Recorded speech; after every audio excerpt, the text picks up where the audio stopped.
Good evening, Sooner Nation, and happy Halloween to everybody. Getting my post-game video up around the usual time on Sunday because, again, for probably the fifth week in a row, I attended the home game against Texas Tech yesterday.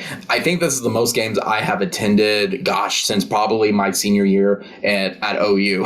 I think after all the years I was only attending one or two games a year, I think this year was really making up for it for all the games that I've gone to, both at home and away, and at the Cotton Bowl at this point. So going right into the post game, coming off of what my pre-game video said, I think everybody can say and see what I mean. Everything I mentioned in pregame turned out to be the exact opposite of what I thought, and probably what a lot of people thought was going to happen. I'm actually really, really glad that OU finally managed to take care of business. They didn't play down to their opponent, and they beat their opponent in a relatively very boring, drama-free game. OU walked in and they didn't play down to their opponent. They played what everyone thought their expectations of this team should be this year. OU walks away with the big bag of candy on Halloween weekend versus the tricks that potentially could have came from a team that is known for getting superpowers on Halloween weekend when they play Halloween. For the first time, though, since 2010, according to what the national media is saying, OU is the sole team right now to go 9-0 going into November. And since 2004, for us, OU overcame the October slump to go undefeated and go into November as well.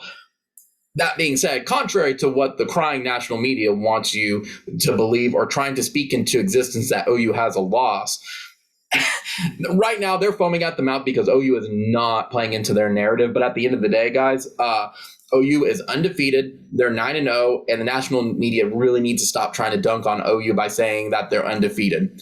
Just newsflash, guys, saying that OU is undefeated is not as slick of a burn as what you think it is. Recapping yesterday, though, let's get back to the game, though. The offense, I had several points from my pregame video that I could have gone over, but I really focused on two, both for the offense and the defense. And I'm going to start with the offense. Yesterday, if y'all remember, I mentioned that the offense had 2 points. Run the ball against one of the worst run defenses in the Big 12, as well as dictate the game. Control the game. Don't let the other team dictate the pace of the game so they can just sit on the ball the entire time. Focusing on the run game, though, OU didn't run the ball well at all.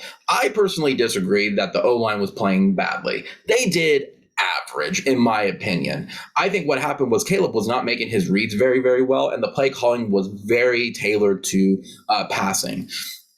I understand them going against one of the Big 12 worst pass defenses as well, and they wanted to exploit that. But the run just never seemed it was present outside of the quarterback draws that we saw. Now, that being said, that still seemed like maybe the reason, too, was Texas Tech may have sold out on the run and dared Caleb Williams to pass. And all of the wide receivers showed up yesterday, and especially like Mario Williams, Marvin Mims made his name known yet again, as well as some of the other ones like Jeremiah Hall and stuff. Everybody played really, really well, and I think that's just they sold out on the run, and they got burned as a result of it. Going into the next point, though, offense did dictate the time of possession and the pace of the game. After the first exchange of punts, OU started to score and just never looked back at that point, and it made Texas Tech play to how OU wants to play and how Lincoln Riley style play calling works.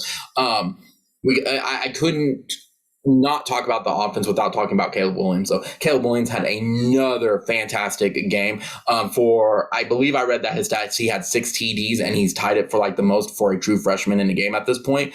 Like I said, it did seem like that Tech did sell out on the run from watching it from the stands, but OU just abused him in the secondary then all day long. They just could not stop any of our wide receivers at that point. And I do want to mention as well is around garbage time, they threw Rattler in there, and I have to say, it seems like when Rattler doesn't have any pressure on him or like the national media focused on him and he can just focus on his play, Rattler is a fantastic quarterback. He threw a wonderful and almost effortless touchdown. I think it was his the very, very first play of that series for it to Darby in the end zone.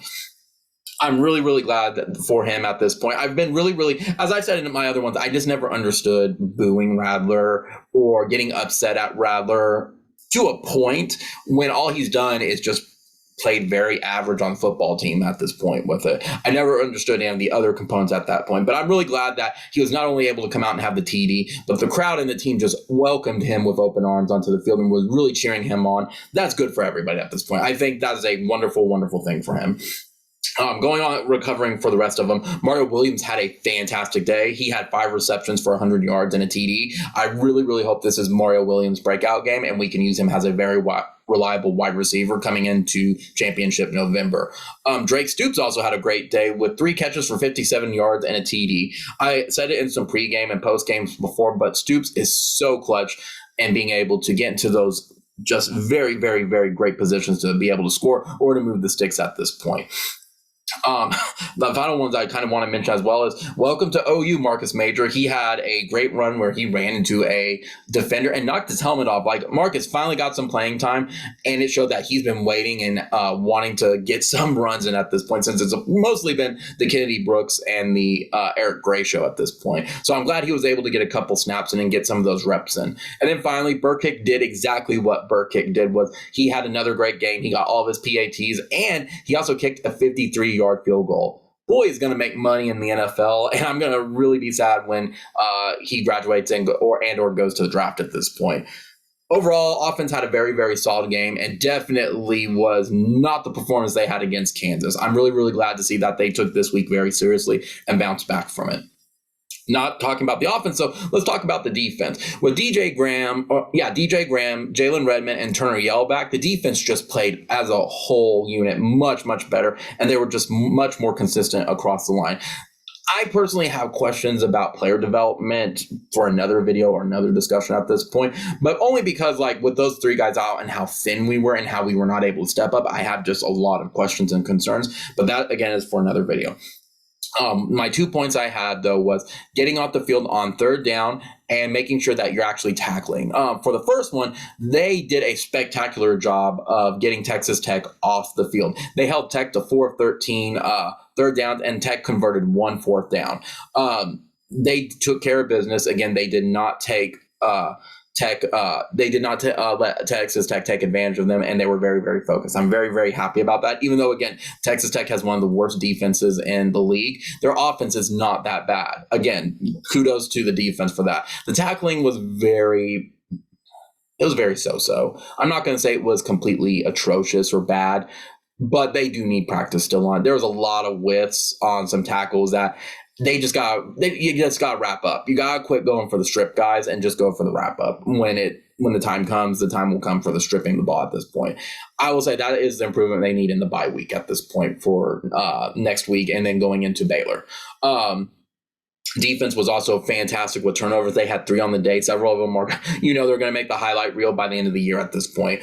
Congratulations to Key Lawrence for making his presence known as well. Key Lawrence played all over the field, and he was having a game.